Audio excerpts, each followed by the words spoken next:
According to Muhammad, the prophet of Islam, Satan looks like a black man, and black people look like Satan. So, of all the people in the world, black people are the ones who look most like Satan. Hence, the ultimate enemy of Muslims everywhere is, according to Muhammad, black. But Satan isn't the only enemy of Muslims. There's also the leader of the army that will destroy the Kaaba, the heart of Muslim worship. Chapter 49 of Book 25 of Sahih al-Bukhari is titled The Demolishing of the Kaaba. Below that, we have Aisha saying that the Prophet said, "An army will attack the Kaaba, and that army will sink down in the earth." Who are these people, and what race is their leader? Sahih al-Bukhari, 1595. Narrated Ibn Abbas, the Prophet said, as if I am looking at him, "A black person with thin legs plucking out the stones of the Kaaba one after another." Sahih al-Bukhari, 1596. Narrated Abu Huraira, Allah's Messenger said, "Dus Suwaikatain, the thin-legged man from Ethiopia, will demolish the Kaaba." Muhammad was a prophet, and this is one of Muhammad's prophecies. The Kaaba will be destroyed by a thin-legged black man from Ethiopia. This suggests that Muslims need to watch out for thin-legged black men from Ethiopia. When you see a thin-legged black man from Ethiopia, you may be looking at the man who will eventually destroy the Kaaba. So be on the lookout for thin-legged black men from Ethiopia when they come anywhere near the Kaaba. Talk about racial profiling. So Satan looks like a black man, and he sends a black man at the head of a black army to destroy Islam's holiest site. I'd like to ask the Muslims who are watching this, do you agree with your prophet that Satan looks like a black man? Do you agree with your prophet that the Kaaba will be destroyed by a black man? Does Muhammad's prophecy make you suspicious of black men? Let me know in the comments section. For more on the white prophet who bought, owned, sold, and traded black African slaves, and who said that Satan looks like a black man, and that a black man will one day destroy Islam's main center of pagan worship, be sure to check out these videos. And remember, if you want to stick it to Whitey, just convert to Islam. That'll show him. Et c'est à cette étape-là que la Kaaba sera détruite. Abdullah ibn Omar radiyallahu anhuma a entendu le prophète sallallahu alayhi wa sallam dire Dhu aswayqatayn d'Éthiopie démolira la Kaaba. Puis il la dépouillera de ses bijoux et la dénuera de son vêtement. C'est comme si j'étais en train de le voir. Un homme à petite tête dégarni sur le devant et aux pieds distordus, démolissant la Kaaba à coups de pelle et de pioche rapporté par l'imam Ahmad. Et d'après Ibn Abbas radiyallahu anhuma, le prophète sallallahu alayhi wa sallam a dit c'est comme si j'étais en train de le voir. Il est noir, aux jambes arquées, et il l'a démoli pierre par pierre rapporté par Bukhari et Muslim. Elle sera démolie, la Kaaba, pierre par pierre. La Kaaba sera démolie pierre par pierre. Et dans la version d'Abu Huraira radiyallahu anhu qui est rapportée par Ahmed, le prophète alayhi salatu wassalam a dit à la fin de ce hadith, puis les Éthiopiens viendront la démolir, si bien qu'elle ne sera plus jamais peuplée. Et ils sont ceux qui extrairont ses trésors. Vous avez bien compris, il ne restera que les pires des gens. Il ne restera que les pires des gens.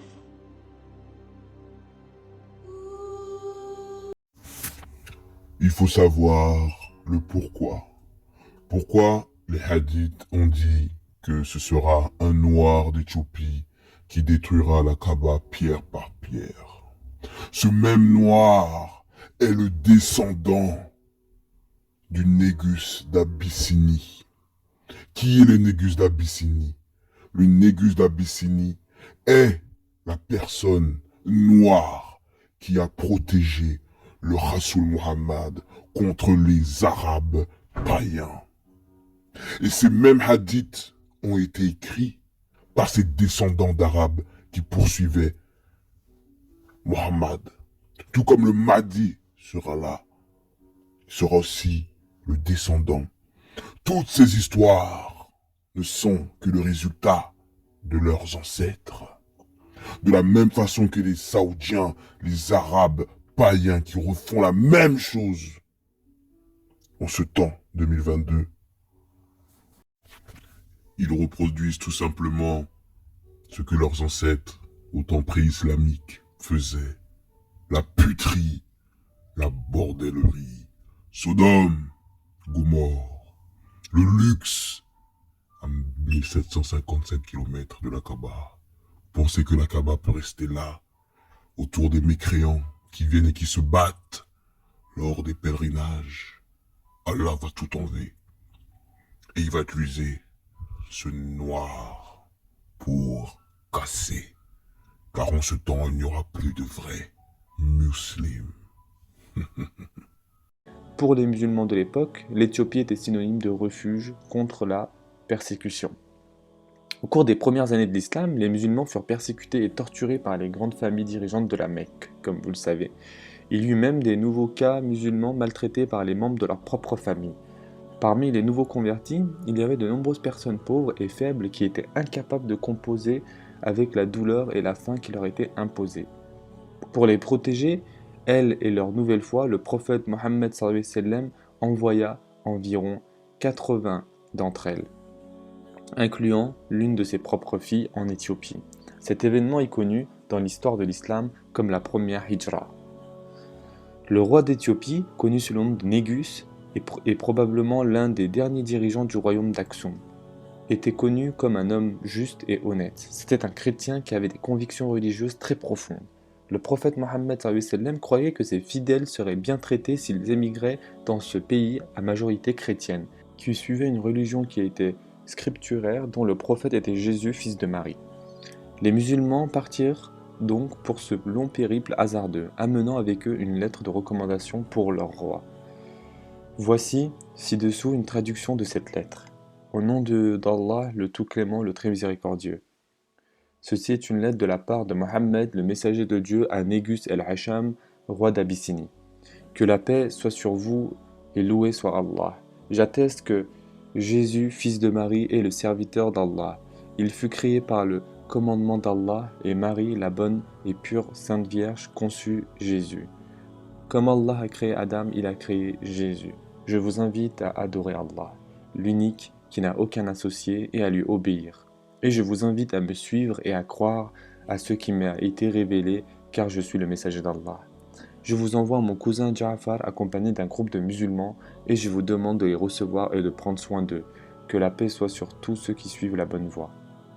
Quand les dirigeants de la Mecque eurent vent de la migration d'un groupe de musulmans, ils se hâtèrent d'envoyer leurs propres émissaires en Éthiopie. Ils craignaient de voir le roi d'Abyssinie accueillir les musulmans, ce qui aurait donné de la crédibilité à cette nouvelle religion et légitimé leurs croyances. Ils décidèrent d'envoyer des cadeaux au roi afin de le convaincre d'expulser les musulmans. De plus, ils se mirent d'accord pour multiplier les calomnies et les ragots sur l'islam et sur le groupe de musulmans ayant trouvé refuge en Éthiopie. Cependant, le roi était un homme sage, noble et juste, et il décida de rencontrer et d'écouter les deux groupes de personnes. Les deux délégués de la Mecque réitérèrent leur accusation. Ils dirent: Votre Majesté, vous êtes donc au courant qu'un groupe d'imbéciles devenus renégats a cherché asile dans votre pays. Ils n'ont pas embrassé votre religion, mais ont plutôt inventé leur propre religion que ni vous ni nous ne connaissons. Nous, des personnes de haut rang et rattachées par des liens familiaux à leurs pères, leurs oncles et leurs tribus, vous recommandons et vous demandons de remettre entre nos mains ces misérables renégats. Le roi fit ensuite venir le groupe de musulmans et leur demanda pourquoi ils avaient choisi cette nouvelle religion plutôt que de suivre la religion de leurs ancêtres ou de se convertir au christianisme. Ja'far, le fils d'Abu Talib, et donc le cousin du prophète Mohammed sallallahu alayhi wa sallam, se leva pour partager au nom du groupe et de l'islam, il dit: Pourquoi votre prophète vous a-t-il envoyé à moi? Parce que toi aussi tu crois en un livre où Dieu est unique comme nous.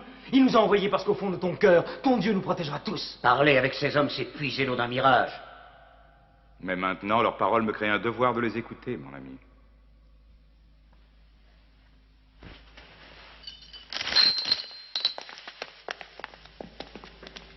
Continue.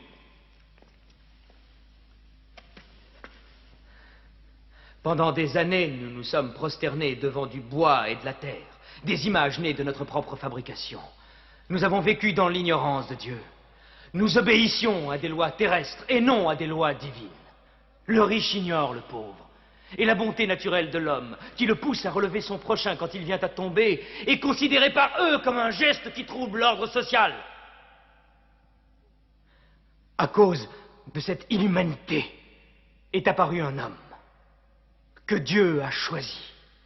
Et en cela, nous croyons de toutes nos forces.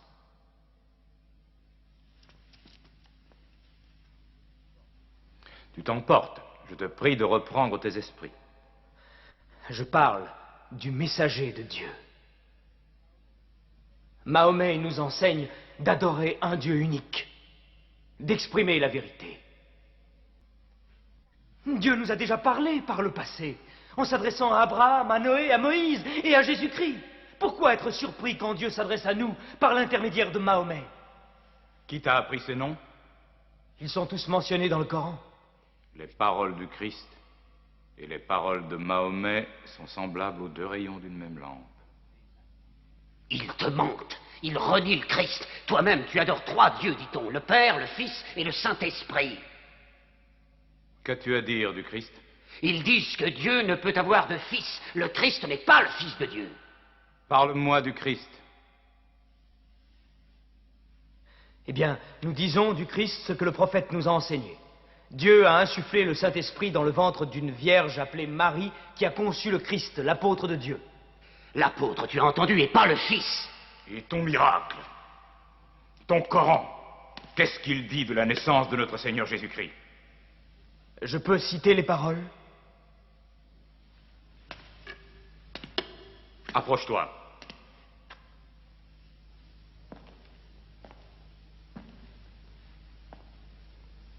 Au nom de Dieu clément et miséricordieux. Raconte dans le livre l'histoire de Marie, quand elle s'est isolée de sa famille en un lieu situé à l'Orient, comme nous lui envoyons notre ange Gabriel qui lui dit: « Je suis le messager de ton Seigneur. Je suis venu t'annoncer la naissance d'un fils saint. » Elle lui demanda: « Comment pourrais-je avoir un garçon alors qu'aucun homme ne m'a touché ?» Et Gabriel lui répondit: « Car ton Seigneur a dit, il en sera ainsi. Nous ferons de ce garçon un signe pour les hommes et une grâce émanant de nous. » L'affaire est décidée.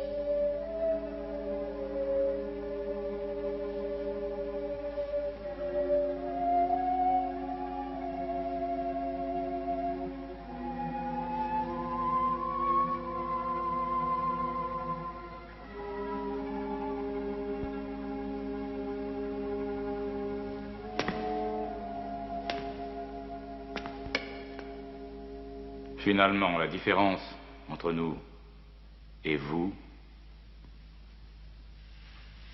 n'est pas plus large que cette ligne.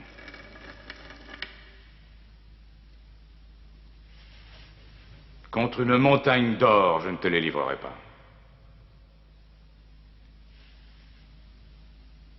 Vous pouvez vivre en Abyssinie en paix, aussi longtemps que vous le souhaiterez. Et puisse Dieu vous bénir tous pendant votre retour.